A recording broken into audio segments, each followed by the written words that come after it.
Hello, beautiful. I want you to think about a specific word for a moment. The word is no. But not just any no.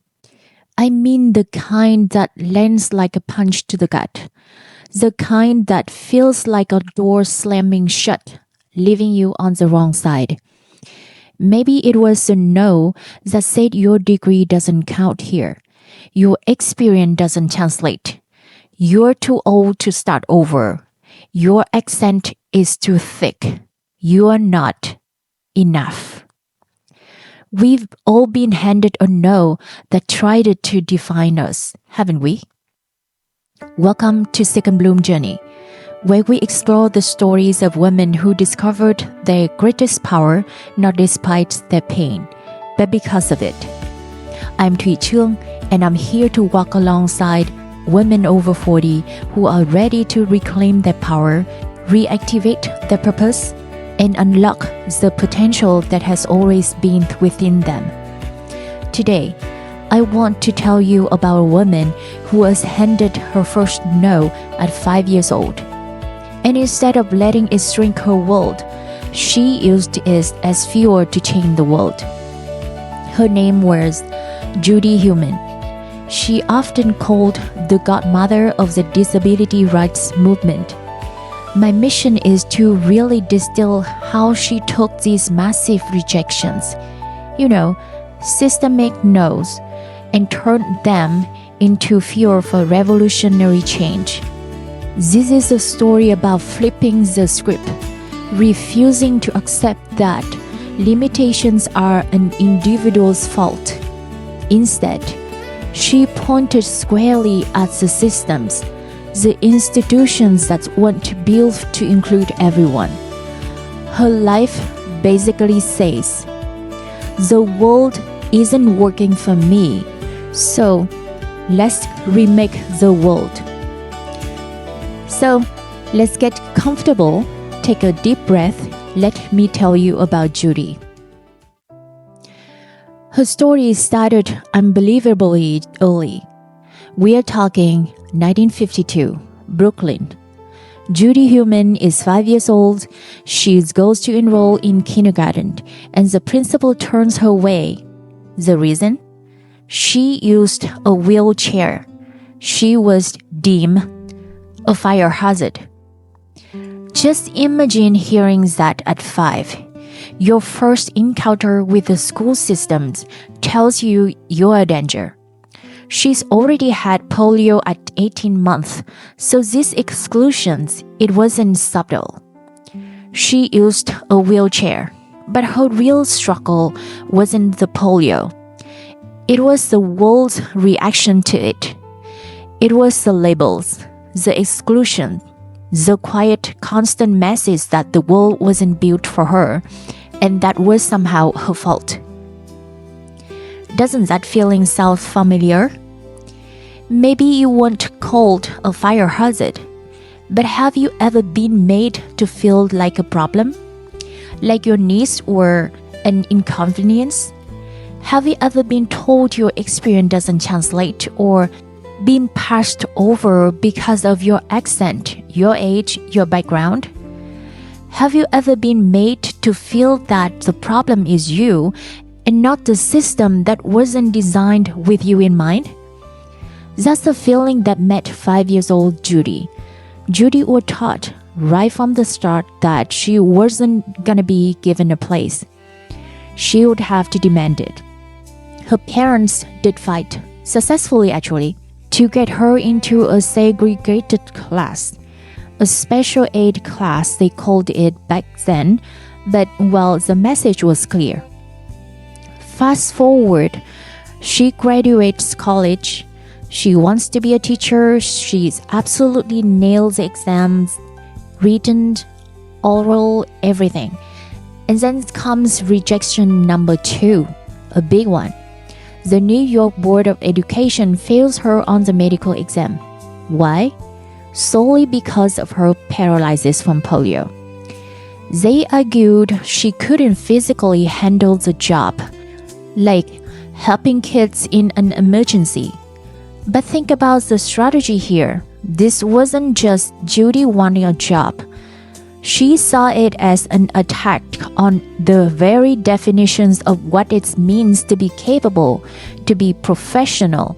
So she sued them. She sued the Board of Education, and it wasn't just about her getting hired. It was about challenging this assumption that certain physical abilities totally unrelated to teaching itself could just disqualify someone. In 1970, Judith won. That was a game changer. It proved the system wasn't immovable. She won the case, became the very first teacher in New York City to use a wheelchair. It showed, that legal pressure could actually force change. And crucially, it seems like that's when she realized, okay, individual lawsuits aren't enough. We need something bigger. That second no didn't break her. It showed her exactly where to push. It made her powerful. That personal win sparked a move towards collective power. She co-founds Disable in Action. The focus shifts from individual rights to broader political mobilization, which leads us to maybe the most defining moment, the 1977 San Francisco sit-in. A law had been passed to outlaw discrimination against people with disabilities, but the government was dragging its feet, refusing to sign the regulations that would make it real. So Judy and over 150 other activists did something unthinkable.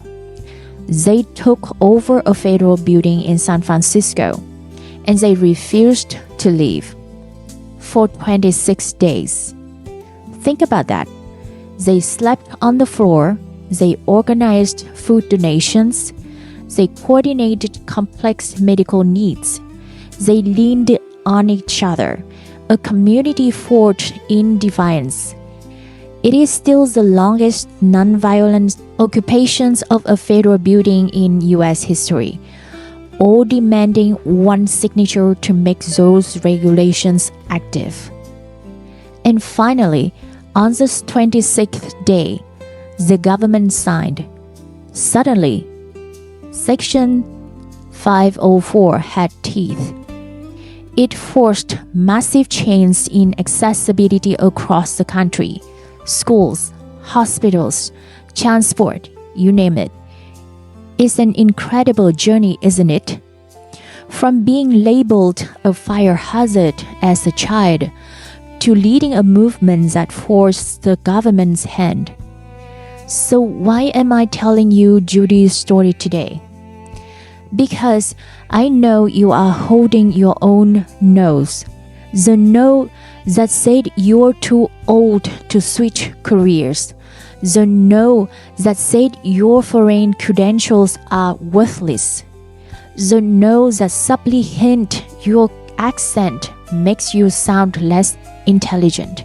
The no that comes from a world that still celebrates youth and overlooks the wisdom of experience. Here is the truth Judy's life teaches us. That no is not your story's end. It's the beginning of your power. Her story suggests that it's not about your limits. It's data. It's the map showing you exactly where the world is broken, where change is needed. That feeling of rejection, it becomes the fuel. What if the thing that has caused you the most pain is actually your greatest qualification? What if your second bloom isn't about finally fitting into the boxes, but about creating new spaces for yourself and for others who are coming after you? Let's just sit with a few questions for a moment. 1. What is a no that has been quietly shaping your life? Name it. Acknowledge its weight. 2. Who else is hearing that same no? Because your struggle is never just yours. It's a sign of a shared barrier. Finding them is the first step toward collective power. 3. What is one small way you can push back? You don't have to lead a sit-in. Maybe your protest is launching the business everyone said you were too old for. Maybe it's mentoring one woman who is where you used to be. Maybe it's simply taking up space, unapologetically, in the world that told you to shrink. Your first step doesn't have to change the world. It just has to change your world. The rest will follow. Judy Heumann understood that her power wasn't in fighting alone. It was in building a community. This is why we are here, why Second Bloom Journey exists, to remind you that you are not alone in this. When you push back against your no, you make the path easier for the next woman. When you bloom, you give others permissions to do the same. Judy Heumann was told she was a fire hazard, and the world was right to be scared. She was a fire that burned through injustice, a fire that lit the way, a fire that warmed and illuminated a path for millions. So, I'll ask you this. What if you are a fire hazard too?